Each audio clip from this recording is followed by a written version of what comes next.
അപ്പോൾ എല്ലാവർക്കും നമസ്കാരം. നദാനി അക്കൗണ്ടിലേക്ക് എല്ലാവർക്കും സ്വാഗതം. അപ്പോൾ ഈ കാണുന്ന പോലുള്ള നല്ല ക്രൈഫിഷുകളല്ലേ നിങ്ങൾ കണ്ടിട്ടുള്ളൂ.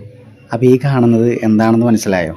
മുമ്പ് പലപ്പോഴും ഞാൻ ചെയ്യുന്ന വീഡിയോകൾ ക്രൈഫിഷുകൾ ഡെഡായി പോകാനുള്ള സാധ്യതകളെ കുറിച്ചൊക്കെ പറയുമ്പോൾ ഒന്നുകിൽ കയറി പോകാനോ അല്ലെങ്കിൽ മറ്റ് ക്രൈഫിഷുകൾ കൊന്നു തിന്നാനോ സാധ്യതയുള്ള ജീവികളാണ് ക്രൈഫിഷുകൾ എന്നൊക്കെ ഞാൻ പറഞ്ഞിട്ടുണ്ട്. നമുക്ക് അവശേഷിക്കുന്നത് അവരുടെ തലയിലുള്ള ഈ കല്ലുകൾ മാത്രമാണ്. അപ്പോൾ ഞാൻ ഈ കല്ലുകൾ ഇങ്ങനെ കിട്ടുമ്പോൾ ടാങ്ക് ക്ലീനാക്കുമ്പോൾ ഓരോന്നിനെയൊക്കെ കൊന്നു തിന്നുണ്ടാവും. ചിലപ്പോൾ ഒരു ടാങ്കിൽ 2-3 ഒക്കെ നമുക്ക് ഇങ്ങനെ ചത്ത് കിടന്നതിൻ്റെ കല്ലുകൾ കിട്ടും. അത് നമുക്ക് അവരുടെ ബോഡിയൊന്നും കിട്ടില്ല കേട്ടോ, ഷെല്ല് പോലും അവർ തിന്ന് തീർക്കും. നമുക്ക് അവശേഷിക്കുന്നത് ഈ കല്ല് മാത്രമായിരിക്കും ചില സന്ദർഭങ്ങളിൽ. അങ്ങനെ കിട്ടുമ്പോൾ നമുക്ക് സങ്കടം നിറഞ്ഞ കാഴ്ചയാണെങ്കിലും ആ കല്ലുകൾ ഞാനിങ്ങനെ എടുത്ത് സൂക്ഷിച്ച് വെക്കാറുണ്ട്. കുറേയൊക്കെ പൊടിഞ്ഞു പോയിട്ടുണ്ട്, കുറേയൊക്കെ വെള്ളം മാറ്റി മോശി കൂടി കയറി പോവും. എങ്കിലും എടുത്തു വെച്ചതിൽ കുറച്ചാണ് ഈ കാണുന്നത്. അതിൽ ഈ 2 കല്ല് വെച്ചിട്ടാണ് ഒരു ക്രൈഫിഷിന് ഉണ്ടാവുക.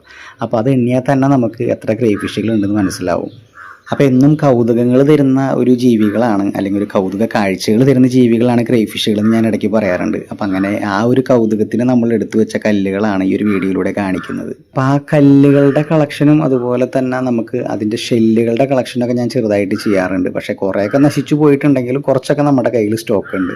അപ്പോൾ ഈ കല്ലുകൾ കാണിച്ചതിൻ്റെ പ്രധാന ഉദ്ദേശം അതാണെങ്കിലും മറ്റൊരു കാര്യം എന്ന് വെച്ച് കഴിഞ്ഞാൽ നിങ്ങളുടെ ടാങ്കുകളിൽ നിങ്ങളിട്ട ക്രൈഫിഷുകളെ കാണാതായി കഴിയുമ്പോൾ അതിൽ ഇതുപോലത്തെ 2 വെള്ള കല്ലുകൾ അവശേഷിക്കുന്നുണ്ടെങ്കിൽ നിങ്ങൾ മനസ്സിലാക്കാവേണ്ട കാര്യം ഇതാണ്: ആ ക്രൈഫിഷുകളെ മറ്റുള്ളവർ തിന്നതിന് ശേഷം നമുക്ക് കിട്ടിയ ആ കല്ലുകളാണ് എന്ന നിഗമനത്തിൽ നിങ്ങൾ എത്തേണ്ടതാണ്. അതാണ് അതിൽ നിന്നുള്ളൊരു ഏറ്റവും വലിയ കാര്യം. കയറിപ്പോയതാണെങ്കിൽ നമുക്കങ്ങനെ കല്ലുകൾ കിട്ടില്ല. അല്ലാത്ത പക്ഷം ഇങ്ങനെ 2 കല്ലുകൾ കാണുകയാണെങ്കിൽ ആ ഒരു ക്രൈഫിഷിൻ്റെ കാര്യത്തിൽ മറ്റുള്ളവർ തീരുമാനത്തിലാക്കിയിട്ടുണ്ട് എന്ന് വേണം മനസ്സിലാക്കാനായിട്ട്. അപ്പോൾ എന്തായാലും വീഡിയോ ഇഷ്ടപ്പെട്ട് കഴിഞ്ഞാൽ നമ്മുടെ ചാനലൊക്കെ ഒന്ന് സബ്സ്ക്രൈബ് ചെയ്ത് സപ്പോർട്ട് ചെയ്യാൻ മറക്കരുത് കേട്ടോ.